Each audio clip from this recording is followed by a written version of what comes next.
अफगान पाक संघर्ष पर जबीहुल्लाह मुजाहिद का बयान सामने आया है। अफगान पाक संघर्ष पर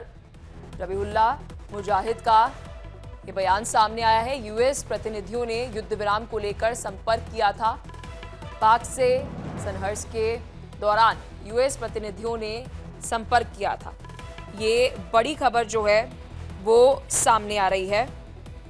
बता दें कि अफगानिस्तान पाकिस्तान संघर्ष पर जबीहुल्लाह मुजाहिद अमेरिकी प्रतिनिधियों ने युद्ध विराम को लेकर संपर्क किया था, ऐसा उनका बयान सामने आया है। अफगानिस्तान के इस्लामिक अमीरात के प्रवक्ता जबीहुल्लाह मुजाहिद ने ये जानकारी दी। उन्होंने खुलासा किया है पाकिस्तान के साथ हालिया संघर्ष के दौरान उन्हें अमेरिका के कुछ प्रतिनिधियों ने युद्ध विराम या लड़ाई रोकने के संबंध में संपर्क किया था। ये जानकारी सामने आ रही है। इस खबर पर विस्तार से जानकारी और पूरे एनालिसिस के साथ मेरे सहयोगी रमन सैनी हमारे साथ जुड़ चुके हैं। रमन, विस्तार से इस खबर पर अपडेट दीजिएगा। ये बहुत बड़ा खुलासा जो है वो किया गया है। देखिए, निश्चित रूप में पलक, जिस तरीके से पिछले एक सप्ताह से लगातार हम खबरों में देख रहे थे कि पाकिस्तान और अफगानिस्तान के बीच में जो दुरंत लाइन के ऊपर कॉन्फ्लिक्ट चल रहा था, दोनों तरफ से हैवी वेपनरी का इस्तेमाल किया जा रहा था। पाकिस्तान ने इस बीच में 2 बार एयर स्पेस का वायलेशन करते हुए जो है वो अलग अलग, एक पाक्टिका के जगह इलाके में और दूसरा काबुल के इलाके में जो है वो एयर स्ट्राइक जो है वो की गई और कहीं ना कहीं अफगानिस्तान को टारगेट करने की कोशिश की। उसके बाद जब अफगानिस्तान ने जो है वो पहले ही दिन जब काबुल पर एयर स्ट्राइक हुआ था, उसके बाद 9 तारीख को ये एयर स्ट्राइक हुआ था और 11 तारीख को जब अफगानिस्तान की तरफ से बैकफायर किया गया, यानी कि उसको पूरी तरीके से जवाबी हमला जो है वो दुरंत लाइन पर दिया गया, तो पाकिस्तान इतनी बुरी तरीके से इस हमले से डर गया था क्योंकि बहुत सारे इलाके पर, बहुत सारी चौकियों पर पाकिस्तान के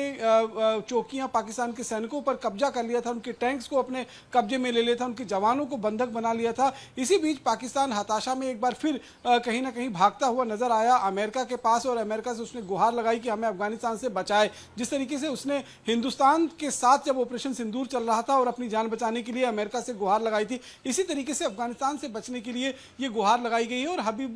हबीबुल्लाह मुजाहिद जो अफगानिस्तान के सरकारी प्रवक्ता हैं, उनकी तरफ से ये बयान जारी किया गया है। उससे आप अंदाजा लगा सकते हैं कि पाकिस्तान का एक और जो है वो खुलासा हम इसे कह सकते हैं कि जिस तरीके से अफगानिस्तान ने किया है कि किस तरीके से अफगानिस्तान के साथ लड़ते हुए भी उनको बाकायदा अमेरिका की शरण में जाकर सीज फायर के लिए गुहार लगाना पड़ा था। और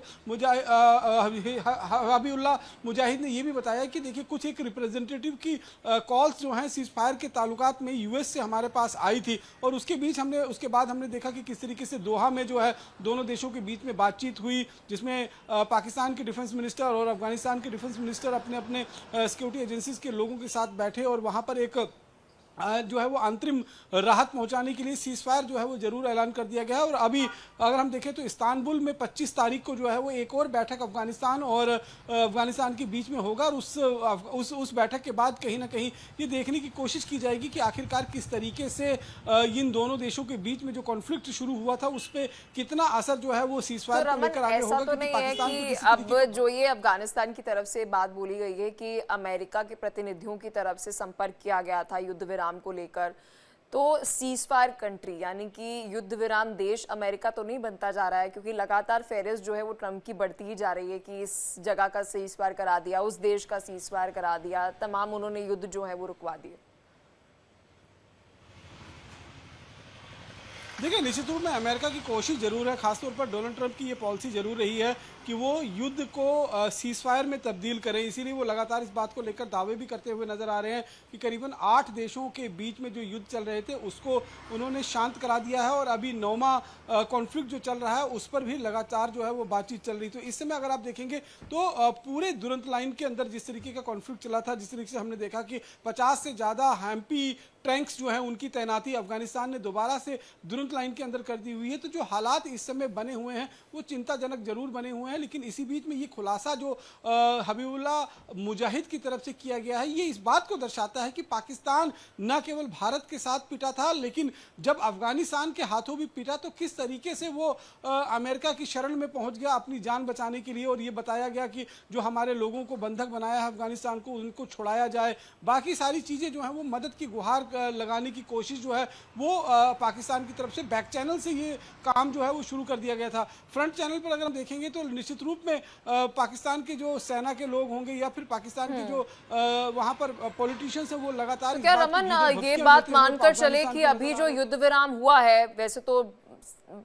समझ नहीं आ रहा कि कितना लंबे समय तक ये रहेगा, क्योंकि उसके बाद ही हमने देखा था कि अटैक पाकिस्तान की तरफ से किया गया था, लेकिन इसमें मिडिल ईस्ट का कोई रोल जो है वो नहीं रहा, ये बात भी उनकी तरफ से कही गई।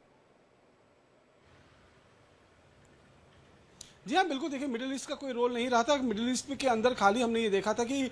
दोहा के अंदर जो है वो बैठक हुई थी और कतर का जरूर इसमें थोड़ा सा रोल था। कतर और सऊदी अरबिया के कहने पर ही ये बैठक जो है वो हुई थी, जिसमें शांति प्रक्रिया को आगे बढ़ाने की कोशिश जो है वो की गई थी और सीज फायर का ऐलान दोहा से ही हुआ था। लेकिन अभी 25 तारीख को इस्तांबुल, जो तुर्की का इलाका पड़ता है, इस्तांबुल के अंदर जो है वो एक और बैठक होने जा रही है और उसके बाद भविष्य में किस तरीके के कदम दोनों देश उठाएंगे उस पर जो है वो कहीं ना कहीं निर्णय लिया जाएगा। लेकिन अफगानिस्तान अब ये बात समझ गया है कि पाकिस्तान पर भरोसा करना जो है वो बिल्कुल भी मुमकिन नहीं है और ऐसे में कभी भी पाकिस्तान जो है वो बैकस्टैप कर सकता है, यानी कि पीछे से छुरा मारने का काम जो है वो पाकिस्तान कर सकता है और ऐसे में अब उसे, यानी कि अफगानिस्तान को अलर्ट रहने की जरूरत होगी। इसीलिए हमने देखा है कि दुरंत लाइन पर लगातार जो है फोर्सेस की एंगेजमेंट को बढ़ाया जा रहा है, फोर्सेस की तैनाती को वहां पर बढ़ाई गई है और लगातार हम देख रहे हैं कि बलूचिस्तान और साथ ही खैबर पख्तूनख्वा में टीटीपी और बीएलएफ जो हैं उन्होंने बड़ी चुनौती पाकिस्तानी सेना के लिए खड़ी कर दी है। इसलिए पाकिस्तान नहीं चाहता किसी और देश के साथ अभी वो युद्ध लड़े, क्योंकि वो उस पोजीशन में ही नहीं है। बहुत शुक्रिया रमन, आपने विस्तार से इस खबर पर पूरी जानकारी दी, पूरा एनालिसिस दिया। बड़ी ये खबर है, इस पर नजर आप बनाए रखना रमन, आपसे अपडेट हम लेते रहेंगे।